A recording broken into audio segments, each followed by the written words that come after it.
Stephen, I have come to tell you a story of a family tragedy. Yes, Father. The year my Uncle Baldwin was slain. Oh no, that makes me sad. Uncle Baldwin's brow was of the fairest white. Whenever we found white herbs growing in the alley behind our house, we'd call them Baldwin herbs. None could gainsay the reason of that gentleman with the fairest brow.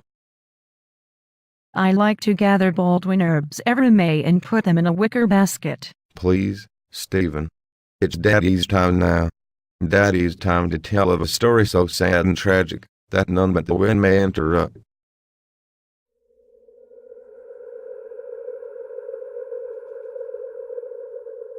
Uncle Baldwin would come over on Sundays, wearing chain mail he ordered from a catalog, and he would get us to throw objects at him. As he stood in the back lawn with his hands on his hips, his brow so fair and white, his smile as broad as the breaking dawn, he seemed invincible and somehow supernatural. Uncle Lionel became jealous and crafted a spear out of mistletoe. He dressed up as an elderly woman and gave it to blind Uncle Hogan, who was blind. "Be this a spear of mistletoe, old woman?" "Tell me now," cried Uncle Hogan. "It be," replied the mysterious old hag. Uncle Hogan thought the spear unsubstantial because it was made of mistletoe.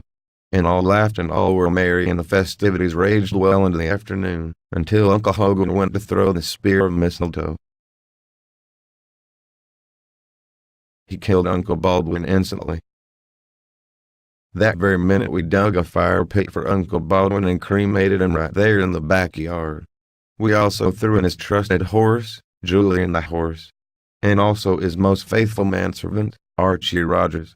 Then Uncle Carl kicked in a passing dog. We grieved all that night by the flames of Uncle Baldwin.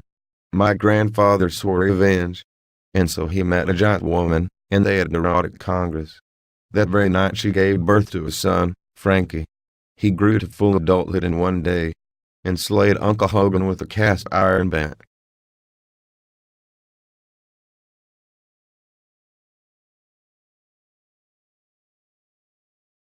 Only then did we discover that Uncle Hogan had been tricked by Uncle Lionel. We bound Uncle Lionel to 3 stones and hung a serpent above his face, so it would drip poison into his mouth and eyes. "May you writhe in pain for eternity," said my grandfather.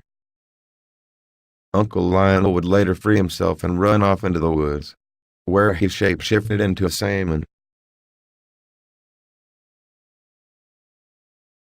And that is the tragic story of Uncle Baldwin. I shall remember this harrowing tale for as long as I live. I will forever be haunted by these family secrets. Uncle Baldwin. Uncle Baldwin.